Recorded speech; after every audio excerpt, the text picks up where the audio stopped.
का आप मन ला अपन ऑफिस से सैलरी के अलावा कभी गिफ्ट मिले हे? आज मला मिली से। तो हेलो संगवारी, स्वागत है आप मन के मोर एक नया मिनी व्लॉग में।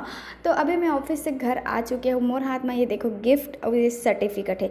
संगवारी हो एक रीज़न मैं आप मन ला बाद में बताऊँ, पहले खाना बना लेते हैं। चलो काबर के बहुत जोर से भूख लगता है। गैस ऑन करते हैं, कुकर में चावल चढ़ाते हैं, 2 मिनट में चावल बन जाते हैं। इसी संगवारी तक से मैं कुकर में बनाता हूँ। तो संगवारी हो आज मैं बिकट खुश हूँ काबर के मोला ऑफिस से ये गिफ्ट मिले है। काबर की ना संगवारी हमारे ऑफिस में ना हर मंथ सब डिपार्टमेंट से एक एम्प्लॉय ला best employee of the month और discipline employee of the month के गिफ्ट मिलते। तो ये दरी मोला मिली से बे। तो आज मैं एकदम खुशी खुशी खाना बनाता। अब ये देखो एक मैं गिफ्ट खोल के दिखाता आप मतलब मोला गिफ्ट में काम मिले है संगवारी हो। बस सुघर करना का गेस करो आप मतलब खोलत ले गिफ्ट ला।